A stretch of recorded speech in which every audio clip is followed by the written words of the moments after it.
Welcome back for what is probably the third and final screencast looking at the syllabus for CIE 412, Socio-Cultural Issues in Comparative and International Education. My name is Alex Wiseman. I'm the professor for this class, and I'm excited to tell you more about it. Let's talk about required books. So you'll be reading a couple of books, and then you'll do a whole bunch of other readings as well. Two that I would like for you to get a hold of are Durable Inequality and Conceptions of Culture.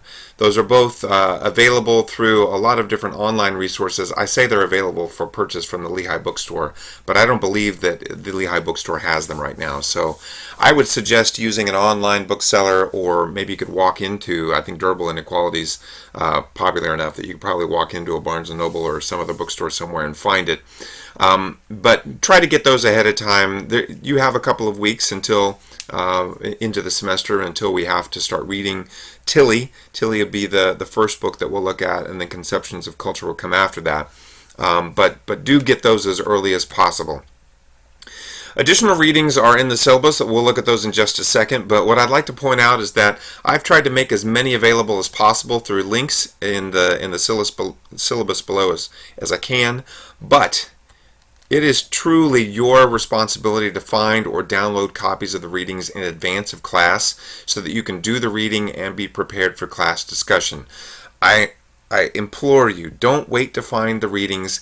Get them as soon as possible for the whole semester. Don't just go week by week. Get them all right up front. It will pay off if you do that earlier rather than later. Like I said, I've tried to make it as easy as possible for you, so there are a lot of links too. So for week number 1, this is when you show up for the first day of class, August 27th. I want you to have already read, listened, and watched all of the things I have listed here, all right? And there are a couple, so you want to pay attention. One is we're going to be doing an institutional review board or human subjects review proposal so that for your podcast, for your final assignment, you'll be able to interview people. All right, so we're going to be doing that IRB draft together, and I need you to take a look at the human subjects in research that's available here. You're going to look through all of the linked material that you can. That's approximately 20 pages, including all the linked material. I'd like for you to read Lehigh University's Human Subjects Policy, linked on this page. Like I said, a lot of it is well, maybe I didn't say it. A lot of it probably won't be directly related to you. In other words, we're not conducting any biological experiments on people, at least as far as I know. But we are talking to people, and anytime people are involved, you want to make sure that they're protected as much as possible. I'd also like for you, if you haven't done this before, to go through and complete the Protecting Human Research Participants training. It's available here. It's also linked on this website. When you complete that training, you must save a PDF copy of your electronic or online certificate showing you have passed the training, and then email it to me before class next week, before the second week of class. Now, there is going to be a time when you do the training where you will complete it, and if you have passed the training, if you've answered all the questions correctly, there will be a certificate that will appear online. You must print that page. Print it. Print it as a PDF as you can, and then you can make as many copies as you want later. That's really important. Don't miss that opportunity to print it. Next, I'm going to ask you to read several chapters out of Smith's book, Decolonizing Methodologies. We are working with populations that may not be sharing our own social, cultural, ethnic background. And so it's really important that we understand what some of the issues are related to doing research in minority or marginalized communities. Very important for us. So please read this. You'll see it all linked here. You will have to use your Lehigh username and password to access this reading. Not all of it is password protected, so you won't have to do that for all the readings. I'll try to put that little note in there when I think you do. But just be aware of that. It's because I'm using a resource that really is limited to students at Lehigh. Unless you want to purchase the book, and then you can do it all you want. And I'd like for you to listen to the first of 2 podcasts from This American Life called The Problem We All Live With Part 1. There is an audio and a transcript available here. The way that I get to these links is I right click and then I say open link. So when you click on that link, it is going to redirect me, and we're going to wait briefly, and then it appears. There it is.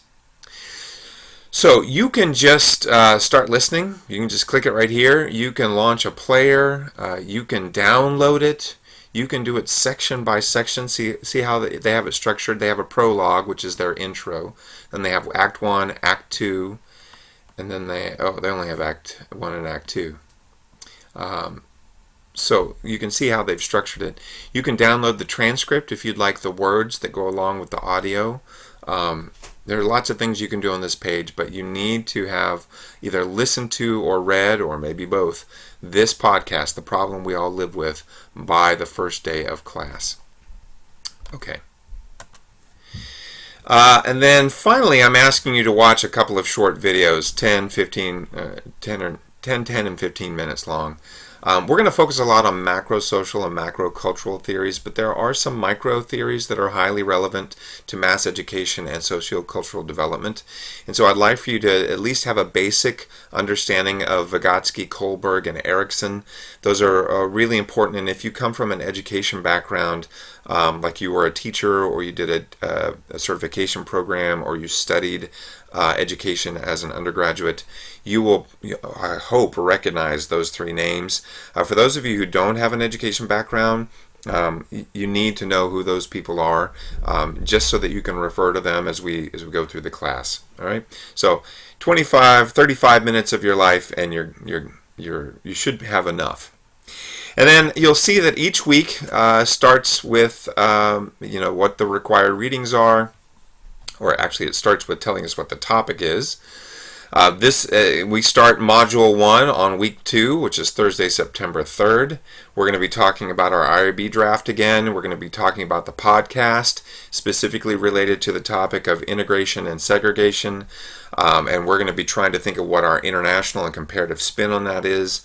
And we're going to be addressing some classical social and cultural theorists, Marx, Durkheim, and Weber.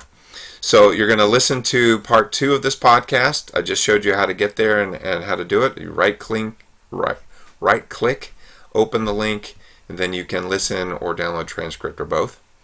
I'd like for you to read the summary report that's part of the larger Coleman report from way back in 1966. The whole report is linked here. You don't have to read the whole report, just 32 pages of it, but do take a look at that. I'm going to ask you to read some Marx, Weber, and Durkheim background that's available all here. This is a very large file that will cover all the readings that I am asking you to do out of this book, Key Sociological Thinkers, for any of the days that this is assigned. It's all here in this one file. And I've given you which pages to look at. And then you're going to read something specifically from Marx and something specifically from Durkheim. And then if you are crazy, you're going to try to read something from Weber as well in the recommended reading section. It is my goal to not have you read more than 100 pages every week. I cannot guarantee that that is not going to be a violated goal once or twice. I think this sneaks over 100 pages, which is why I made Weber the optional one here. But you won't have more than 100 pages on most weeks. All right, and then you'll see how it goes. You just flip through here and you'll see the different topics. You'll see what we're reading. You'll have links to almost all of them. And when I don't have a link like this one, I'll say it's available through Interlibrary Loan. So you can get a copy of that. Actually, I think I might have a copy of that I can upload too. Well, technology is wonderful, so now it's linked right here, so you don't have to go through Interlibrary Loan at all. And then, anyway, you'll see starting in week 5, starting in week 4, the discussion leader lines start showing up. And so you'll see that week 4, week 5, week 7, week 9, week 10, week 11, 12, 13. There are a lot of weeks that are available. I would like to have people spread out across the semester, so I can't have everyone bunching up on 1 week, but do take a look at that. All right. You'll also notice that there are a couple of days when there is no class because there's podcast project work that's scheduled. Now, I know this is still in the first half of class, but I think you need to start working on your podcast, or at least organizing it as early as possible. And so we won't have class officially on those days, but I do expect you to meet for the equivalent of class time with your group that you're working on for whichever act for the podcast that you're doing. And you need to plan for that, find a space for that. You can certainly use the room where we normally meet for class, but if every group uses that room, it might get a little noisy. And you'll see that there are 2 days when you have an opportunity to not have class and to work together that way. All right.